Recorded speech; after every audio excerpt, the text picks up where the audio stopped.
An orange-haired streamer speaks into her microphone, sharing a cynical view on marriage. A purple-haired woman in a crisp uniform sits quietly, her expression unreadable. In an office setting, a black-haired woman with gauntlets sips from her mug. A grinning white-haired man sharply disagrees with the streamer's earlier statement. Standing over a monster's corpse, Tanaka Makoto offers his own grim take on life. Holding an energy drink, Tanaka mentally lists his massive monster subjugation quota. At his desk, Black Dog Guild member Tanaka Makoto sips his drink, tiredly pondering. His monitor displays the pan-subjugation detail, showing the troublesome creatures he must face. Overwhelmed by the workload, he lets out a long sigh and slumps in his chair. Wiping sweat from his brow, he considers the late hour he'll finish his work. His watch displays the late time as he wonders when he last went home. Surrounded by paperwork in the desolate office, he desperately wishes he could sleep. A flashback shows how 10 years ago, dungeons and monsters erupted into the world. These dungeons contain powerful weapons and armor made with unknown advanced technology. People began entering these dangerous places for treasure, becoming known as explorers. A young explorer points in terror, highlighting the immense dangers they faced inside. Without proper protection, these explorers would surely face death from horrific monsters. However, the appearance of dungeons also brought forth a change in some people. Certain talented individuals were endowed with incredible special powers, becoming awakened. These new powers made them dozens of times stronger than any ordinary human. On a train, Tanaka reflects that unfortunately or fortunately, he did not awaken. Nearby, a young man expresses his wish to try dungeon diving, but his friend objects. The man mentions that there are now popular dungeon exploration streams to watch. On his phone, a DTube stream shows a popular streamer celebrating a victory. Tanaka muses that he's never tried streaming, having focused his whole life on work. As he taps his transit card, he wonders how much money streamers actually make. Walking through the gates alone, he feels that moments like this make him feel old. He arrives at the guarded entrance of the Shibuya Underground Dungeon Information Center. The receptionist confirms his registration with the Black Dog Guild has been completed. She wishes him good luck as he turns away, adjusting his tie for work. Looking up with a weary expression, he resolves that it's time to enter the dungeon. He stands at the top of a long staircase leading down into the dark abyss. The massive, cavernous entrance to the Shibuya Underground Dungeon, Onigaiwa, looms before him. Just before descending, he remembers something important and reaches into his suit jacket. In his hand, he holds a small, white spherical drone for recording his work. He tosses the drone into the air, activating it with a flick of his wrist. The drone's central lens opens like an eye, its internal mechanisms whirring to life. It hovers before him, ready to begin filming his descent into the dangerous dungeon. This small device automatically records footage and sends it directly to his company. He notes that while it can stream publicly, he only uses it for company reports. On his phone, he prepares to select the company Black Dog stream destination. A sudden, sharp pain makes him grimace as his vision spirals from exhaustion. He stumbles violently, nearly collapsing on the walkway as a guard shouts in alarm. The guard rushes to his side, asking if he is okay, as Tanaka leans over.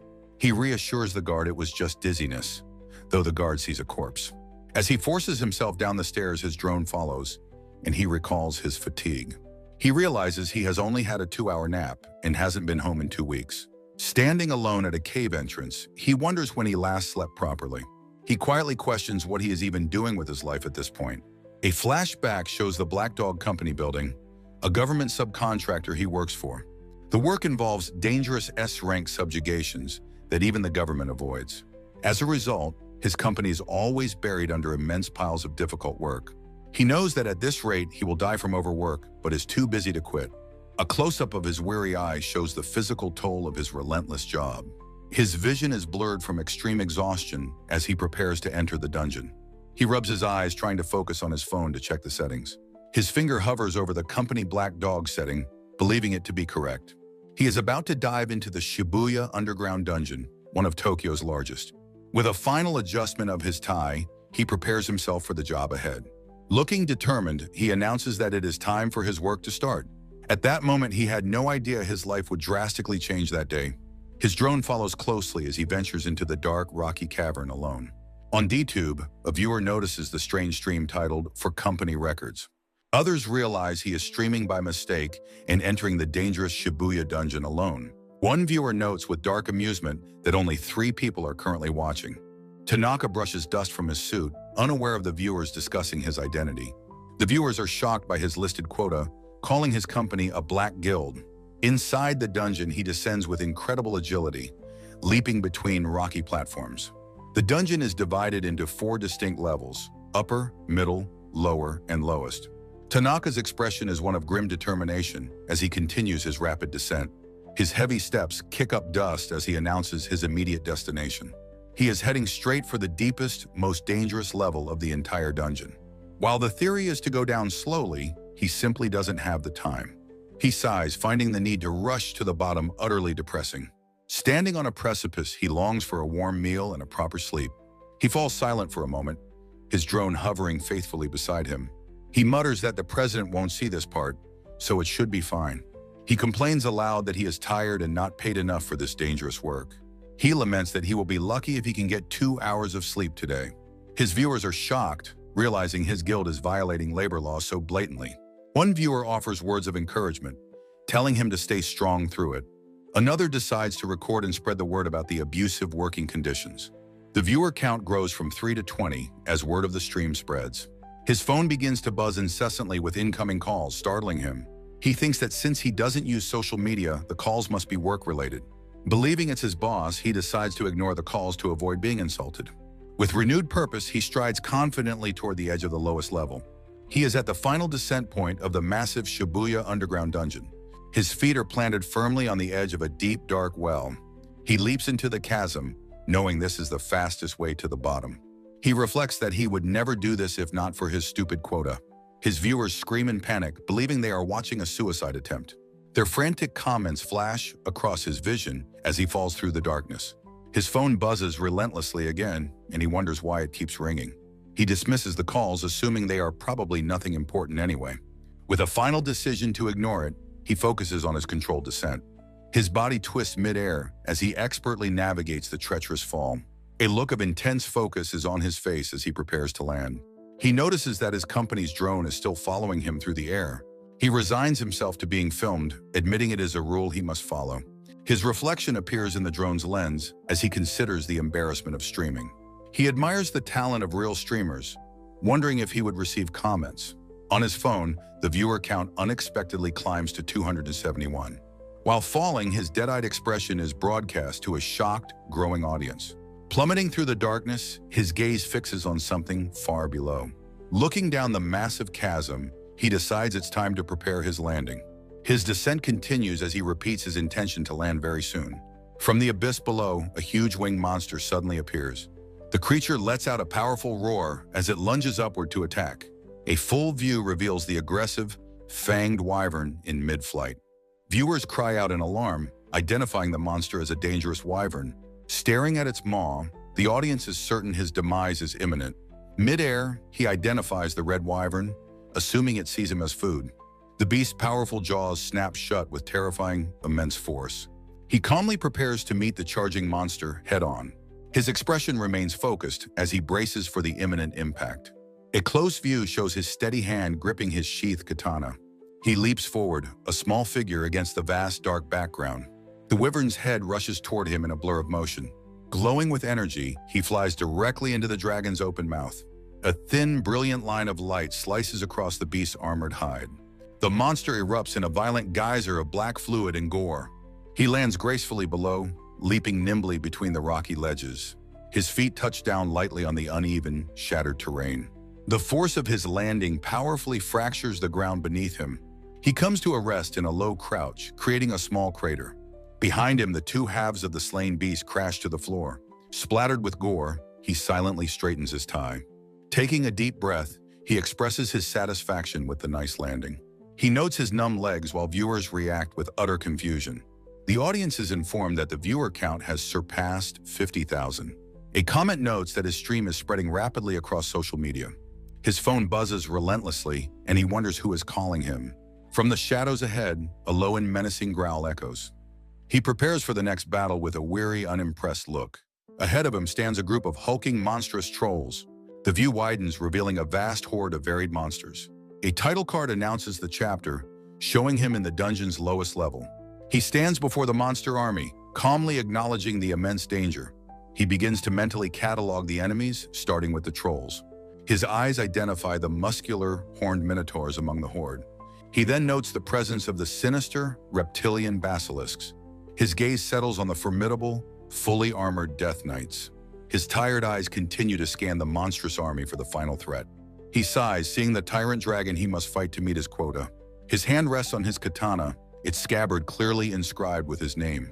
Drawing his blade, he announces that it is finally time to work. He dashes fearlessly toward the group of monstrous trolls. One of the hulking creatures lets out a deep, guttural roar. He leaps directly into the middle of the attacking monsters.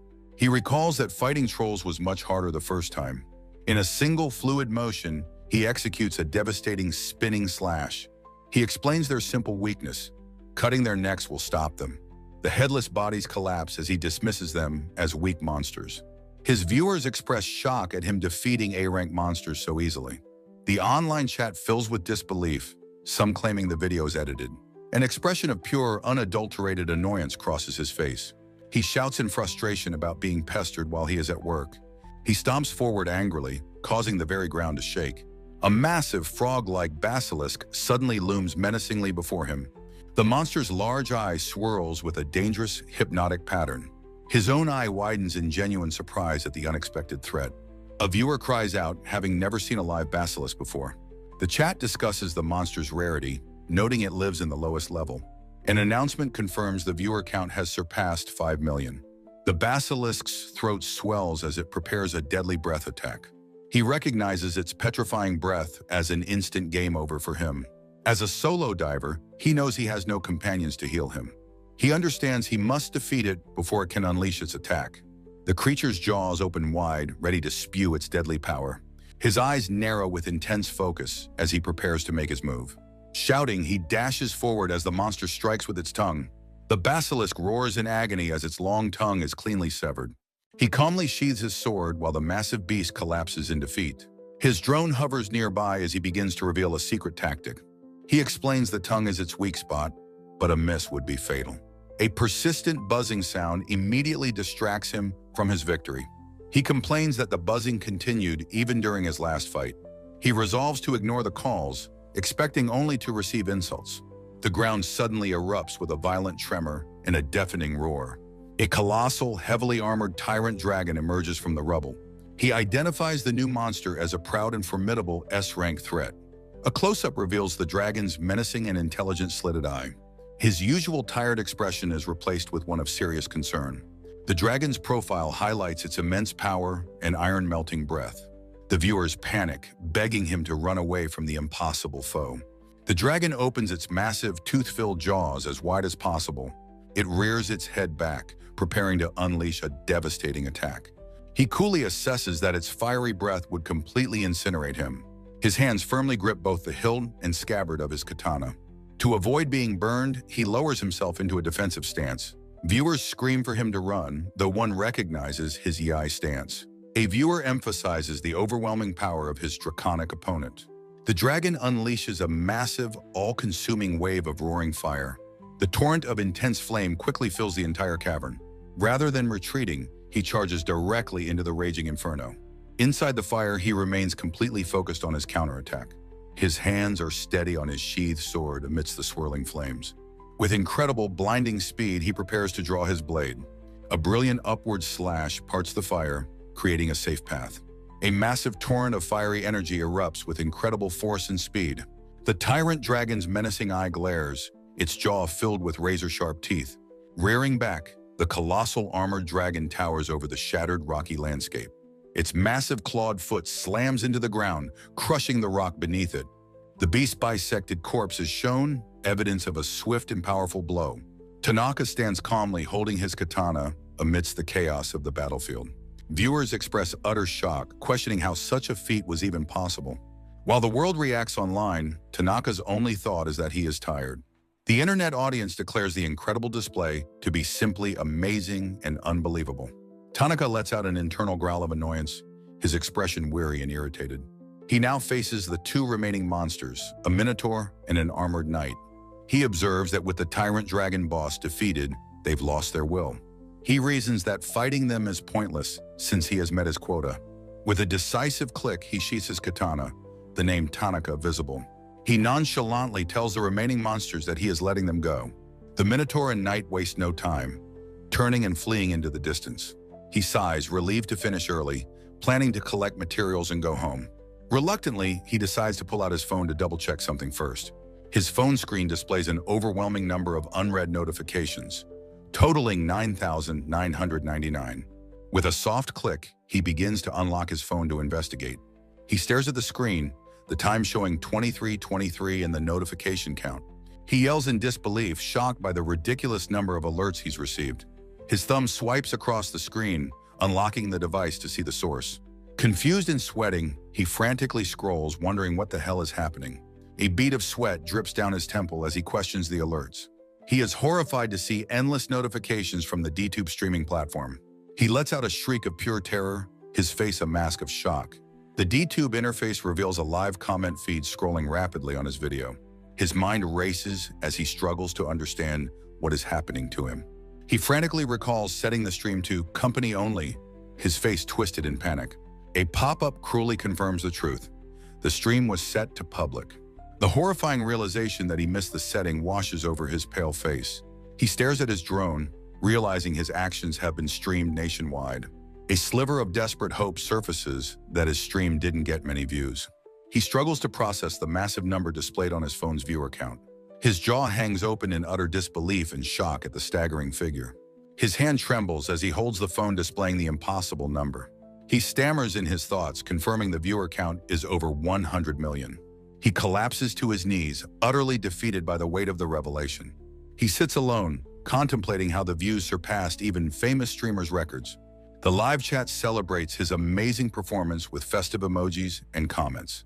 Viewers praise his coolness and mock his "work starts" line, asking for his name. He is bombarded with trending alerts, guild invitations, and questions about his strength. He realizes that nothing he says now can possibly calm the situation down. His only thought is that he will definitely be writing a report about this. The next day, a new chapter begins, announcing Tanaka's intention to retire. In his apartment, he hides under a blanket, huddled on the sofa. Trembling, he stares at his phone, moaning that he's become a hot topic.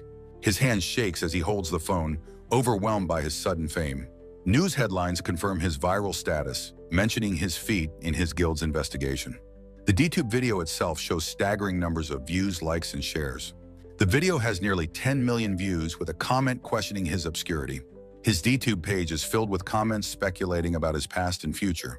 The video thumbnail shows a glimpse of his incredible battle against the dragon. Overwhelmed, Tanaka throws his phone onto the couch, covering his face in despair. He wonders if this is a buzz, lamenting his unfamiliarity with internet culture. He questions why his solo dive into the lowest level is such a big deal. He reflects that he only dives solo and is therefore out of touch. A flashback shows him fighting a giant snake, not knowing other explorers' levels. He recalls starting to dive as a child, thinking he was strong but not famous. He closes his eyes, trying to pinpoint the reason for all the fuss. He concludes it's because his mundane salaryman appearance contrasts with his power. Having an epiphany, he realizes this contrast is what's making everyone excited. His phone on the coffee table suddenly begins to ring, interrupting his thoughts. The device vibrates violently, startling him completely from his seat on the couch. He lets out a shocked yell as he is thrown backwards by the surprise. He lands hard on the floor, having been launched over the back of the sofa. He reasons that he already disconnected from DTube, so there should be no notifications. He gets back up, still shaken from the sudden noise and fall. He picks up the phone, wondering with annoyance what it could be this time. The screen shows an incoming call from his friend, Adachi, buzzing insistently. He remembers Adachi as an old friend he'd lost touch with due to work. He correctly assumes the call is about yesterday's incident and dreads talking about it. Resigned, he acknowledges that Adachi is the only one he can talk to. He answers the call with a tired, hesitant greeting, holding the phone to his ear. Adachi's cheerful, booming voice calls out his name from the other end. His friend laughs, saying he saw the video and asks how he's feeling. Adachi is left confused after Tanaka silently hangs up on him mid-sentence. Tanaka places his phone down, determined to ignore his friend and get ready. He stretches, trying to psych himself up to go back to his job. The phone immediately begins buzzing again, refusing to be ignored by Tanaka. Defeated, he slumps over with a sigh, realizing he can't escape the conversation. He picks up the phone again, curtly asking Adachi what he wants. Adachi holds back a laugh, promising not to tease him if he doesn't hang up. Tanaka threatens to hang up again, annoyed by his friend's lighthearted tone. Adachi quickly apologizes, swearing not to tease him, and Tanaka begrudgingly accepts. He admits to himself that he needs Adachi's wisdom and can't afford to hang up. A flashback shows a popular Adachi contrasting with Tanaka, who needs his social savvy. Adachi compliments him, noting his strength seems to have improved even more. Tanaka cuts him off, stating he doesn't need flattery and asks for advice. Adachi poses a crucial question, asking what Tanaka himself truly wants to do. Tanaka says he wants to delete the videos, but Adachi laughs, saying it's impossible. His friend explains that clips of his skills have been shared hundreds of times. The videos have already been translated and are spreading overseas with dramatic titles. Tanaka is horrified, realizing the situation has spiraled completely out of his control. He gives up on deleting the videos and asks how to control the situation. Adachi questions why he'd throw away this incredible chance at fame and fortune. Tanaka yells that he's just a salaryman and fame will only bring trouble. He clutches his stomach in pain, noting his body is weak against stress. Adachi bluntly tells him that he has become a complete corporate slave. On the phone, Tanaka listens intently to the voice on the other end. He is stunned by the blunt suggestion that he should just quit his job. His friend notes his exhaustion, certain he is being overworked by Suda for little pay. The name Suda triggers a thought. He is the president of Tanaka's company. A memory surfaces of them as carefree childhood friends playing together in the woods. Tanaka explains his sense of obligation, but Adachi recalls it's about a past loan.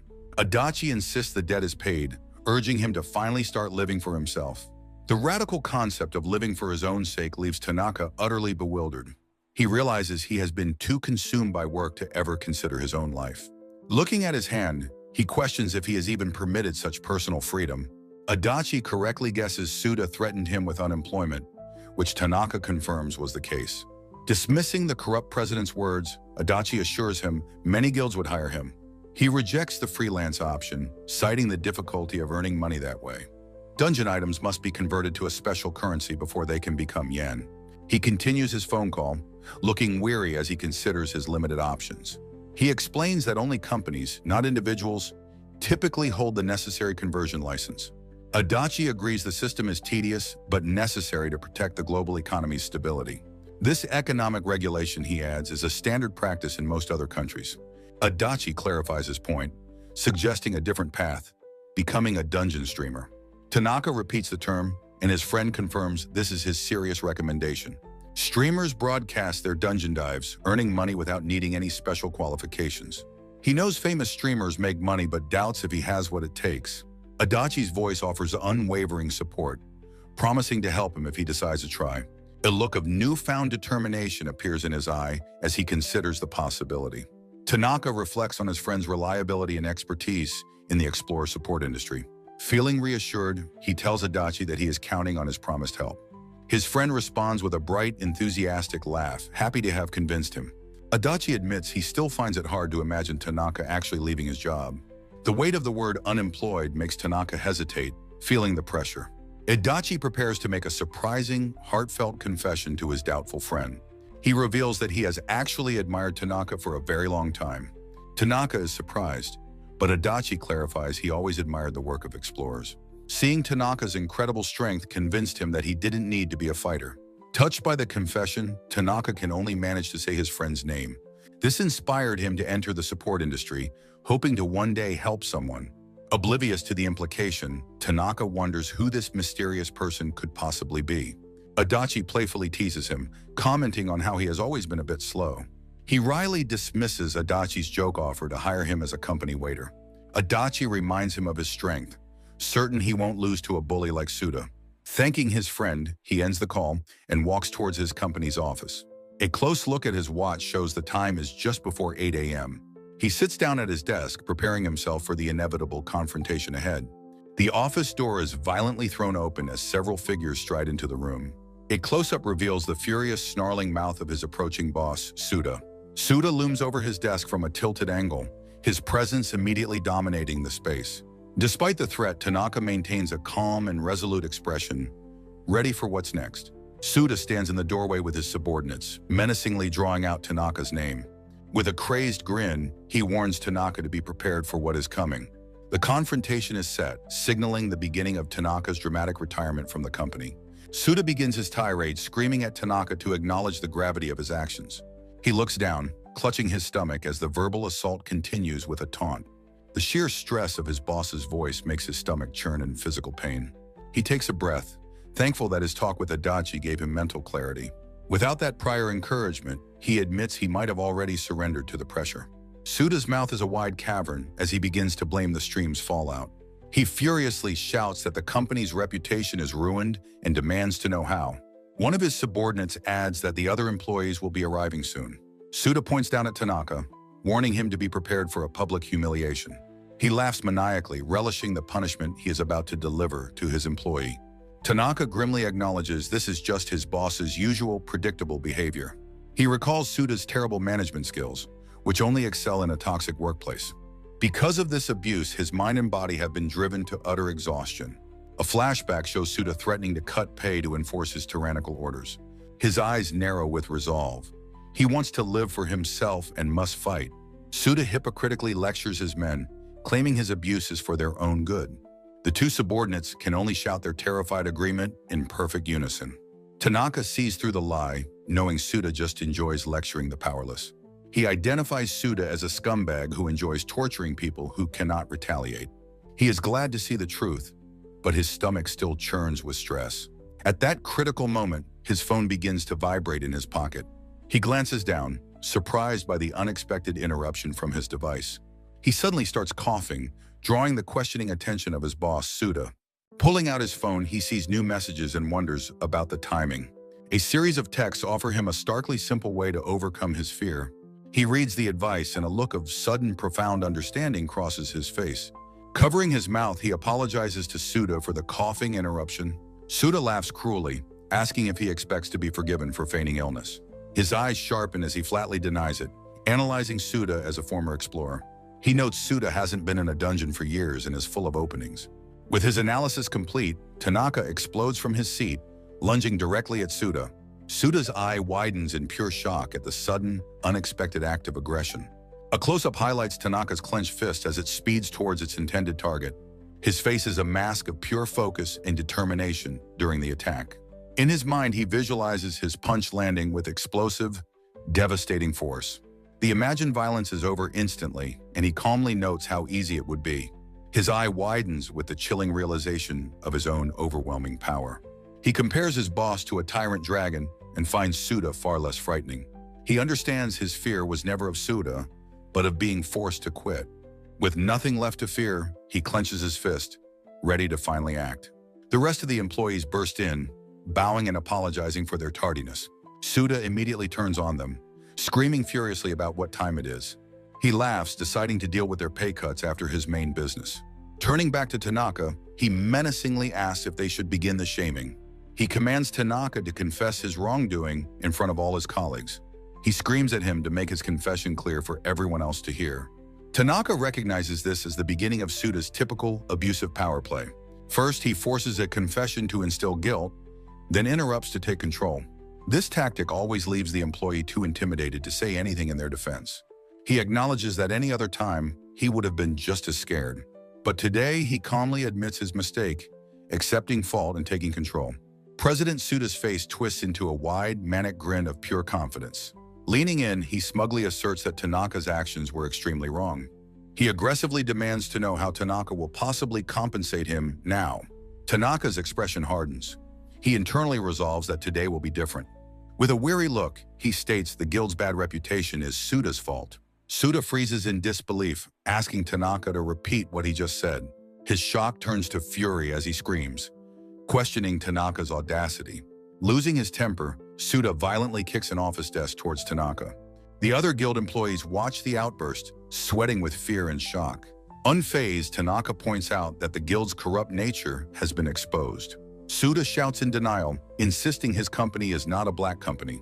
He defensively boasts of paying minimum wage and giving one day off. Suda proclaims himself the one who gives work to society's unwanted scum. Tanaka mockingly suggests surveying how many people think the guild is well run. He directly accuses Suda of embezzling salaries and violating labor laws. Tanaka asks if his boss really believed no one would ever notice. Cornered, Suda makes a damning confession about his government connections. Tanaka realizes his boss is a lost cause, a man completely corrupted. The Black Dog Guild is revealed to be rotten to its very core.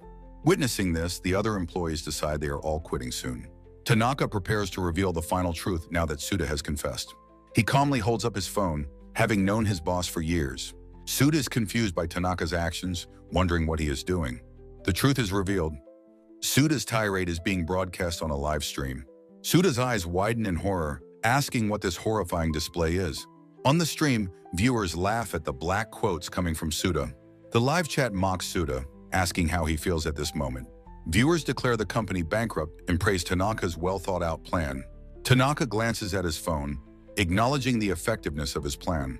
A small camouflage drone on the ceiling has been recording everything. Suda looks up in disbelief, realizing he was streamed without noticing. Tanaka tells him to give up, as the guild's channel is now famous. The stream's audience cheers Tanaka on, celebrating the turn of events. Viewers praise Tanaka as the star of all corporate slaves. The live chat finds Suda's reactions hilarious and reports him to authorities. Completely unhinged, Suda screams that Tanaka is an ungrateful traitor. He pulls out a grotesque knife, a highly lethal dungeon weapon. Suda knows possessing the weapon outside a dungeon is a major crime. He lunges forward, screaming Tanaka's name, ready to kill him. A close-up shows Suda's eye wide with murderous, crazed intent. The other employees scream in terror, watching the attack unfold. Tanaka maintains a calm, almost bored expression in the face of danger. As Suda attacks, Tanaka simply observes that his movements are slow. He is slower than the weakest monsters from the dungeon's lowest levels. Once a powerful explorer, Suda is now weak and completely corrupted.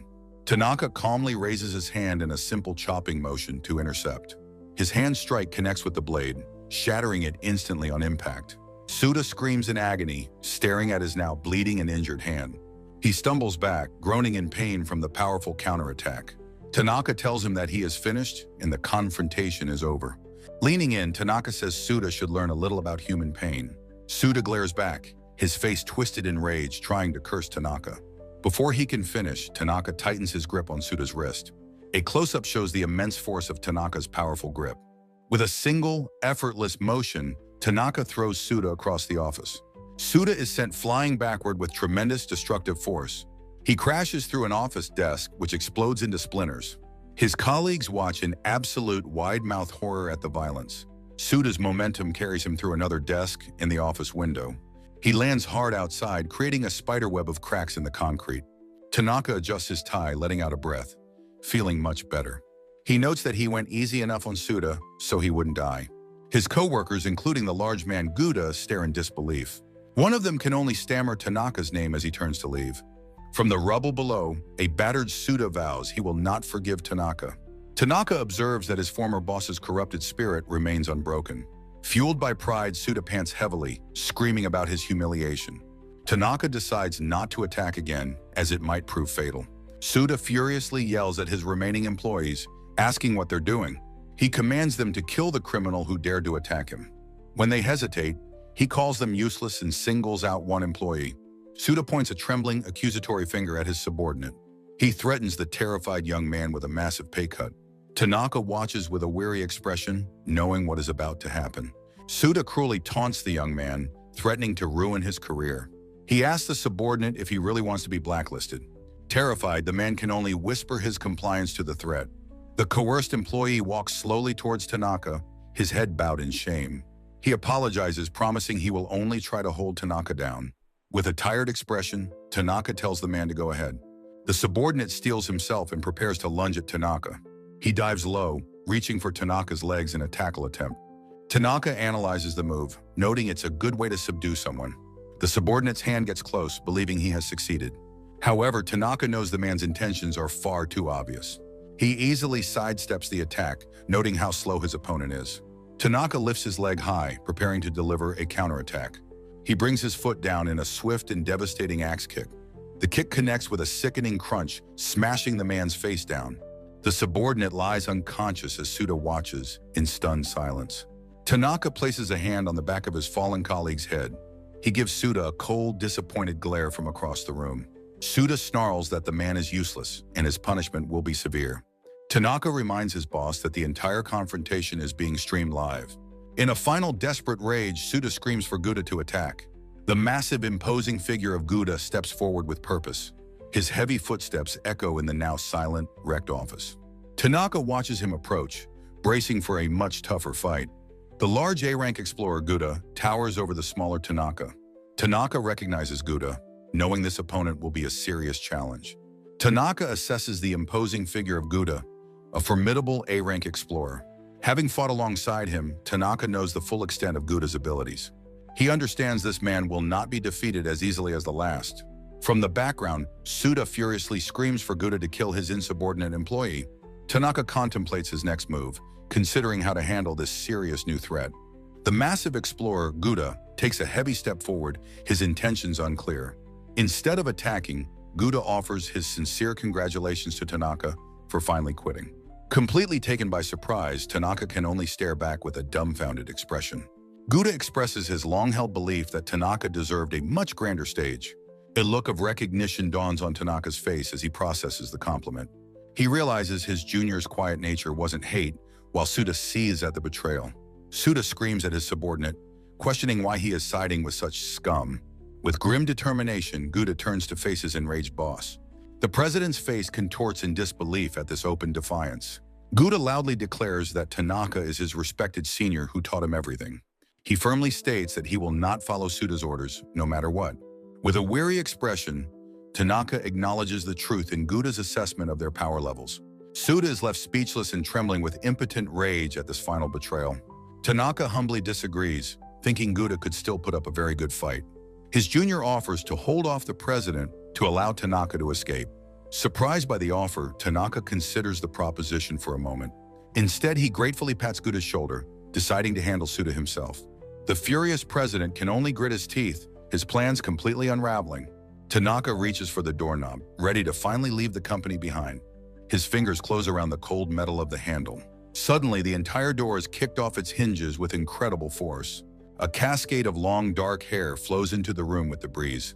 The remaining employees stare in shock at the sudden, violent intrusion. A bruised and beaten Suda looks on from the background, confused. Tanaka turns to see the source of the commotion.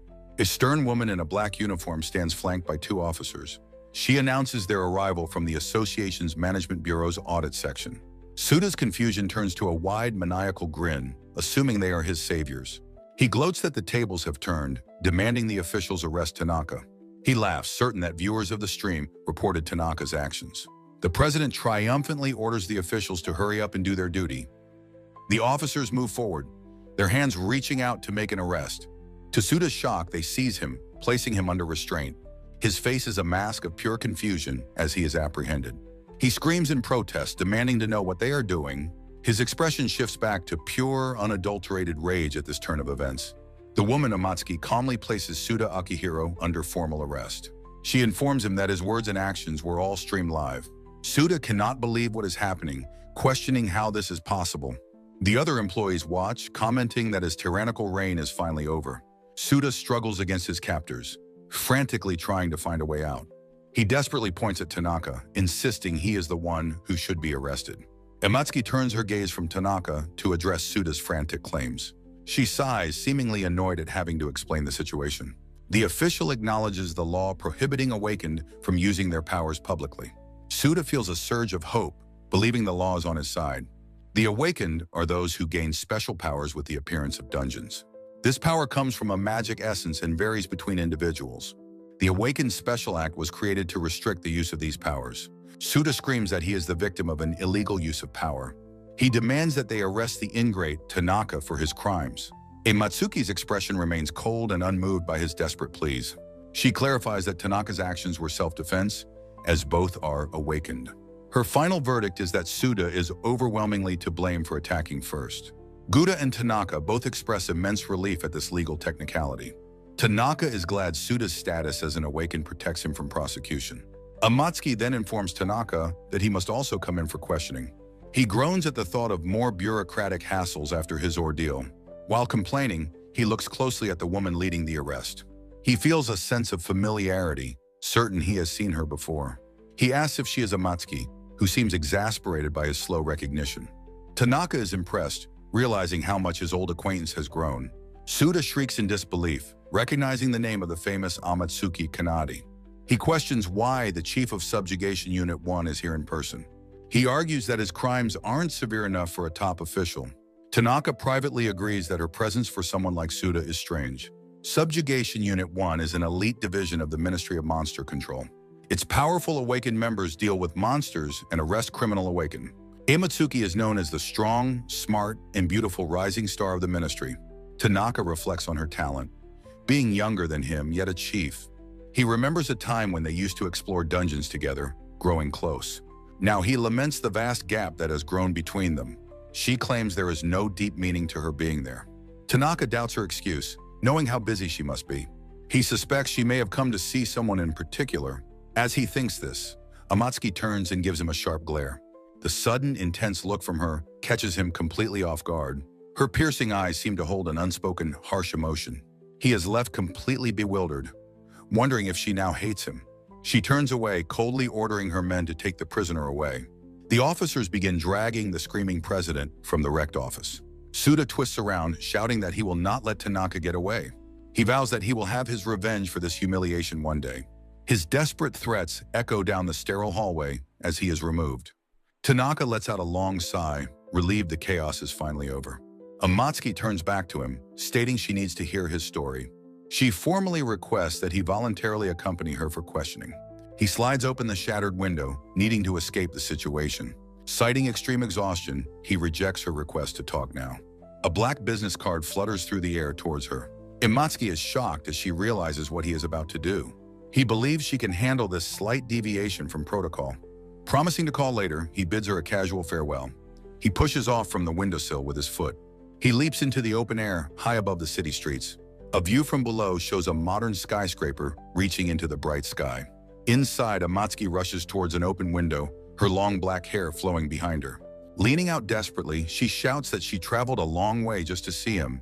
Far below, the leaping Tanaka pauses, thinking he might have heard something. He dismisses the faint sound as his imagination, continuing his escape across the rooftops. Amatsuki stands alone by the window, sadly reflecting that they'll never explore dungeons together again.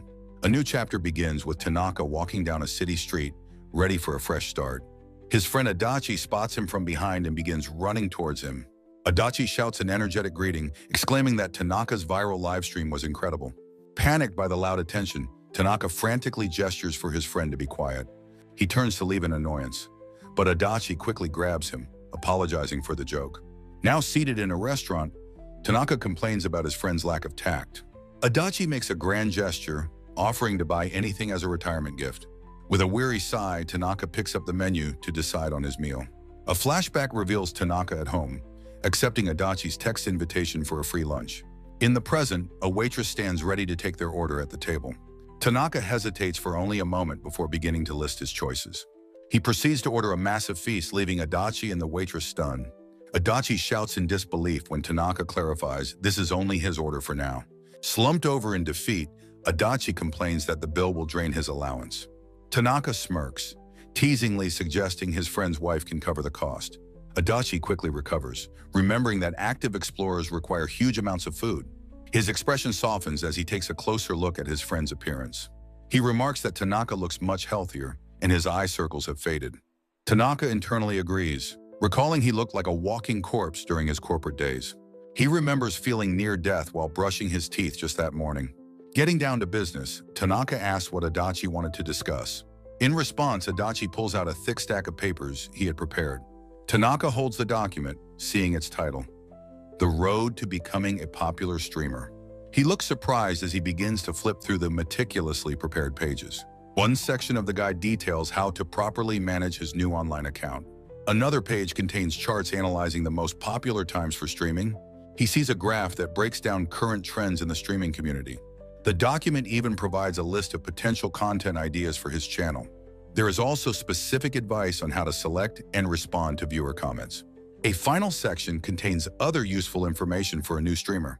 Adachi acknowledges that Tanaka probably doesn't know much about streaming. With a look of intense determination, Adachi tells his friend not to worry. He confidently promises that he will make Tanaka into a world-class streamer. Tanaka is visibly touched by the incredible amount of support from his friend. Adachi then presents another gift, a white spherical drone for him to use. Overwhelmed, Tanaka is moved that his friend even prepared equipment for him. Adachi calls out to get Tanaka's attention for one last surprise. Tanaka watches curiously as his friend taps away at his smartphone. With a grin, Adachi tells him to hold on for just another moment. He turns the phone around, presenting the final piece of his plan. The screen displays a newly created channel page with Tanaka's face as the icon. Adachi proudly explains he made the account yesterday, so it would be ready. He announces that Tanaka can start streaming tomorrow, just as their food arrives. The waitress politely presents the meal, while Adachi compliments Tanaka's talent. Staring at the mountain of food, Tanaka asks if Adachi is sure about this. Adachi's hand moves to present another small gesture of his support. He hands Tanaka a box, insisting he's not looking for repayment. With a bright, genuine smile, Adachi says he is just excited to help. Tanaka, looking determined, accepts the box of silverware from his friend. He gratefully accepts the gift, ready to enjoy his celebratory meal. A wide panel shows the restaurant's now empty drink and condiment station. Tanaka digs into a parfait, his cheeks puffed out with food. Adachi asks if he is considering joining a new guild since he got offers. Tanaka reveals he wants to try being a freelancer, having enjoyed the online support. His friend smiles, happily accepting his decision to go independent. Standing up, Tanaka explains he must now go to the management bureau for questioning. A flashback shows a younger Tanaka, Amatsuki, and Adachi together at an arcade.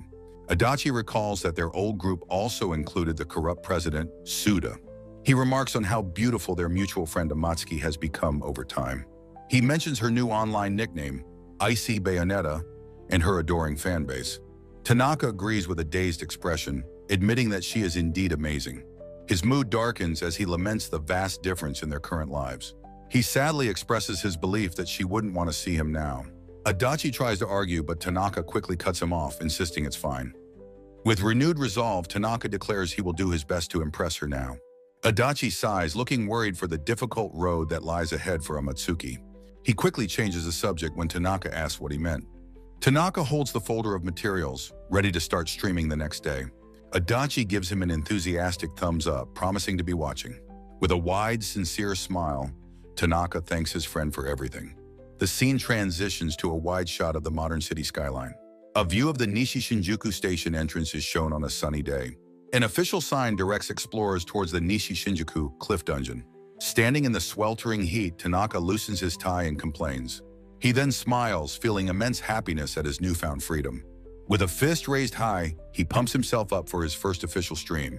He walks down a set of stone stairs leading toward the dungeon's entrance. A close-up captures his dress shoes taking a step down the path. He looks up at the massive dungeon structure, still impressed by its scale. Tanaka walks along a long bridge built against the side of the immense cliff. A wide shot reveals the massive, dark chasm of the Nishi Shinjuku cliff dungeon. An aerial view shows the giant crack running through the city's landscape. He recalls Adachi's advice to start with the middle levels to build his audience. Taking out his drone, he begins the technical preparations for his live stream. He starts the process of linking his drone and phone to his DTube account. With a single click, he posts an announcement about his stream on social media. His eyes widen in shock at the immediate and massive response. His phone screen shows instant reposts of his announcement from eager fans. Notifications flood his phone as likes and retweets climb at a dizzying speed. The retweet counter blows past 1,000, much to his astonishment. He is immediately bombarded by a wave of excited comments from his audience. Viewers enthusiastically welcome the corporate slave swordsmaster for his first official stream. Fans comment on his healthier appearance while giving him a new nickname. The audience shares their anticipation for the fight he is about to show them. Tanaka feels a wave of nervousness, aware of his massive audience watching him. He gratefully recalls the fan support that enabled him to quit his oppressive job. Taking a deep, steadying breath, he prepares to face his new career. Filled with purpose, he resolves to repay the favor his new fans have shown. He formally introduces himself to his audience as Tanaka Makoto, a former explorer. A viewer thanks him for starting his very first live stream today. The live chat erupts with excitement, confirming it is really him. Fans eagerly ask if he will be exploring the dungeon's lowest floor again. His viewers affectionately coin his new nickname, Corpo Slave Sword Master, and show their concern. He acknowledges that most streamers have a much more lively and energetic vibe. Stuttering nervously, he admits his friend Adachi approved of his funnily awkward style. Fumbling with his phone, he tries to find the correct setting for comments. He successfully projects the live chat so he can read it without his phone. With an earnest expression, he apologizes profusely to his audience for the delay. Addressing the projected comments, he thanks his viewers and outlines his immediate plans. He confirms he will save the deeper floors for later and appreciates their concern. The speed of the scrolling comments makes him realize how difficult streaming is. He expresses his newfound admiration for all the streamers who do this daily. With a sly grin, he asks his viewers to promote his stream. A wide view shows the massive chasm of the dungeon under a bright sun. He begins narrating his journey along a walkway attached to the immense cliff. He explains the dungeon administration built an elevator to reach the bottom. A slight smile crosses his face as he anticipates an easy descent. Arriving at the station, he is shocked to see an immense crowd gathered. He reflects that he has never seen the dungeon so crowded before. Standing amidst the other explorers, he wonders what could have possibly happened here. His thoughts turn from curiosity to the immediate problem of his stream. He panics, imagining his first stream ending in a disappointing cancellation. The fear of being unsubscribed to by angry fans fills his mind. A bead of sweat forms as the pressure of the situation mounts. He worries his new career will be a disaster if he cannot fix this. The streamer guide from his friend Adachi seems useless in this unexpected crisis. Determined, he decides he must investigate the cause of the delay himself. He admits to himself that approaching strangers is very unlike his usual self. With a nervous gulp, he prepares to talk to someone in the crowd.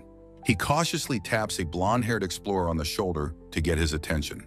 The explorer turns from his phone, agreeing to answer a question. Upon recognizing him, the man shouts out his famous streaming name in shock. Other explorers in the crowd turn their heads, murmuring in surprise and disbelief. The crowd erupts in excitement, one fan noting he is more handsome in person. Suddenly, the attention of the entire crowd is focused directly on him. The intense social pressure causes a sharp, stress-induced pain in his stomach. His viewers comment on his newfound celebrity status among fellow explorers. He tries to steer the conversation back to why the entrance is so crowded. The starstruck fan expresses his sheer luck at meeting a celebrity like him. Tanaka learns the crowd calls the dungeon Nishi Cliff for short. The fan apologizes for his excitement and explains the elevator is broken. A view of the elevator shaft shows workers inspecting the stalled machinery. Tanaka thanks the fan for the information about the broken-down elevator. He nervously considers his options, realizing waiting is not one of them. His own viewers are already getting impatient and threatening to leave the stream. He panics again, fearing his subscriber count will plummet if he delays further. A sudden, wide-eyed realization strikes him as he remembers something crucial. He frantically searches his phone for an image he saved from Adachi. He remembers his friend Adachi's single, forceful solution for handling streaming problems. Holding his phone, he contemplates this unconventional advice and makes a decision. A small, functional reception building stands near the edge of the chasm. Inside, two receptionists are busy handling the crisis over the phone. He approaches the counter, placing his hand down to get their attention. He calmly presents his ID and requests to be checked into the dungeon. The receptionist, Satomi, gasps, recognizing the famous streamer standing before her. Her colleague is also a fan, excitedly telling him she's watched all his VODs. Unfazed by the attention, he quietly repeats his request for check-in. Satomi informs him that entering the dungeon is currently not possible. He firmly insists that she proceed with the check-in despite the situation. The receptionist reluctantly begins the process, scanning his identification card. An official application must always be submitted to the Dungeon Administration Bureau. Guilds usually handle this paperwork, a luxury he no longer has. The system beeps as his application is successfully marked approved. Satomi confirms that his check-in process is now officially complete. He takes back his ID card, thanking the receptionist for her help. He walks away from the building, heading directly toward the cliff's edge. His drone camera follows as he approaches the precipice of the massive chasm. He stands at the very edge, looking down into the sheer, dark drop. One of his viewers screams in terror, certain a fall would be fatal. Others in the chat mock the idea, assuming he is giving up. The crowd of explorers, who thought he had left, spot him again. They wonder what the famous corpo-slave swordmaster is doing at the edge. Without hesitation, he takes a running leap and plunges off the cliff's edge. The entire crowd can only let out a collective gasp of utter disbelief. His stream chat explodes into a panic of screams and keyboard smashes. As he falls, he calmly adjusts his tie, seemingly unconcerned by the danger. He considers that he probably should have warned his audience before jumping. He justifies the stunt as necessary for the liveliness of the stream. With an expert twist, he lands on a rocky outcrop far below. A system message from his drone warns viewers about potential motion sickness. The chat is filled with viewers feeling ill and amazed by his recklessness. He concludes that despite the chaos, the jump was the right decision. With intense focus, he prepares to control the rest of his descent. He looks down into the abyss and decides it is time to slow down. His hands firmly grip his sheathed katana, preparing to use it as a tool. He wedges himself between the chasm walls, braking with immense force. The impact of his landing cracks the stone ground beneath his feet. He gracefully ricochets down the chasm, leaping from wall to wall. His feet slam into the rock faces, propelling him with controlled power. He uses his sheathed sword to push off the walls, steering his fall. His journey ends with a perfect landing, shattering the ground around him. He stands nonchalantly, brushes dust from his suit, and deems it a good landing. His viewers are left dizzy and feeling like they vicariously died from the fall. A viewer expresses their awe, wishing they could be an awakened like him. A viewer questions if any normal awakened could possibly perform such an incredible feat. An official clarification confirms that Tanaka's extraordinary abilities are completely unique to him. Tanaka politely hopes his audience enjoys the stream, which viewers find endearingly corporate. Amidst the calm, one viewer suddenly recalls the insane cliff jump he just made. The audience finds his peculiar style appealing as he approaches the dungeon entrance.